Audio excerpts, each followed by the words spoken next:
Welcome to the latest Motley Fool scoreboard. I'm on in Chockavaloon. We've got longtime fools, Carl Teal and Keith Spites, giving a 1 to 10 rating to a top 25 stock in the primary Hidden Gems database. It's one I've bought in the past because it scored an 8.1 out of 10. The first time we did a scoreboard on it almost 2 years ago. It's been a rough ride down so far, but let's see where Novo Nordisk, ticker symbol NVO, stands now. We'll rate the strength of Novo Nordisk's business, including factors like industry and competition.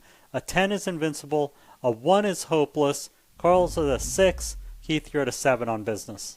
Right on, and I am separating Novo Nordisk's recent stock performance, which is admittedly dismal, from its underlying business. The prospects for the Wegovy pill appear to be quite good.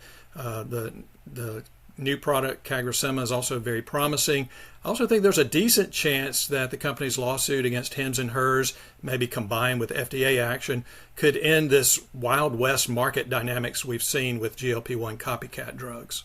Yeah, this is a venerable 103-year-old company. It's not going anywhere. But 70% of their revenue comes from a single molecule, semaglutide, and most of the rest is from insulin. So yeah, I mean, Ozempic, Wegovy, and the oral Wegovy it's going to be strong for years to come. The company is already facing patent expiration in Canada and China this year. And that's not going to be a major disruption to their business. I mean, I think it's largely safed out to 2032, but I mean, it's kind of just a preview of what's to come. So a lot is riding on these next generation drugs like CagriSema and Amycretin.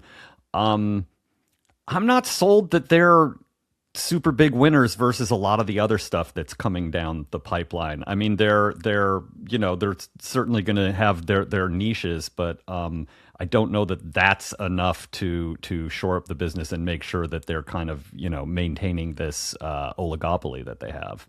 I love that 70% of revenue from one molecule. Reminds me of the Earth, 70% water, right, on the surface. We've done fine so far. For management, a 10 is Warren Buffett, a 1 is Homer Simpson. Both of you have 7s, Keith. Right. The challenge here is that Mike Dowstar's only been CEO of Novo Nordisk since August of 2025. It's hard to really give him a fair grade after such a short period of time. However, he is making some bold moves. For example, he was one of the first to sign on to the Trump RX Most Favored Nation deal, and he also led the company in pricing the Wegovy pill lower than expected. So we'll see if his moves make him have a higher rating or a lower rating over the next couple of years, but I'll go with a 7 for now.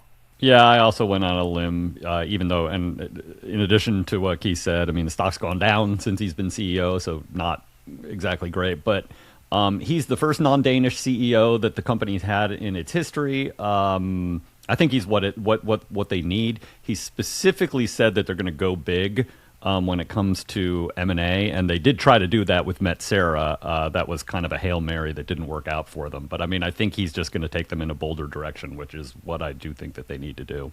Right. For financials, a 10 is a Fortress, a 1 is Yikes.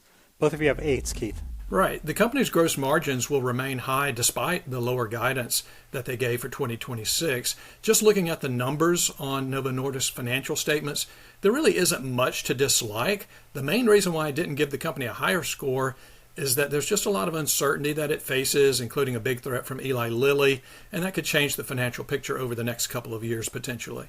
Yeah, balance sheet is strong, and they did recently have zero debt. Now they have like $14 billion. That's because they made this huge investment in manufacturing with the Catalent acquisition. But their debt's trivial in terms of leverage, and they can easily address that. Cash flow at record highs and should continue to grow. So they have a lot of M&A optionality. All right, Carl, let's move on to valuation. How will Novo Nordisk stock do over the next 5 years, and how safe is it? 10's a sure thing, 1's a lottery ticket. Yeah, I mean, the thing with Novo is they look pretty cheap right now. And so, I'm going to give them, I'm going to say returns are in the 10 to 15% range, but I'll give them a relatively low safety score of 6. I think investors see slowing growth and more looming competition. And without a new source of growth, that multiple could go lower. They just need the right deal or the right internal development to kind of change that calculus. Yeah, I agree with Carl that Novo Nordisk has had a valuation reset, and that could set the stage for better performance going forward. CagriSema could easily be a huge commercial success. Expansions of Novo's GLP-1 drugs into other indications beyond obesity, such as MASH and Alzheimer's disease, those are wild cards that could pay off handsomely over time. I'll echo Carl on the safety score as well with a 6. Again, the company faces uncertainty beyond the possibility of clinical setbacks that any drug maker could face. Novo has even more challenges than your typical pharmaceutical company right now. Thank you to both Keith and to Carl. They've given Novo Nordisk a strong overall score of 7.0 out of 10. Not quite the 8.1 from before, but still pretty good. For Toppets, Keith prefers Eli Lilly, a competitor of theirs, and Carl prefers Roche. Look out for a new scoreboard every market day at 7 p.m. Eastern. Next up is Regeneron Pharmaceuticals. Till then, Fool on.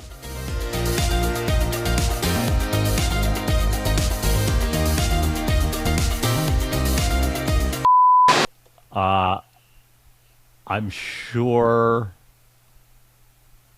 that there's no way that Gemini could possibly be wrong about this. It says Dowd Star.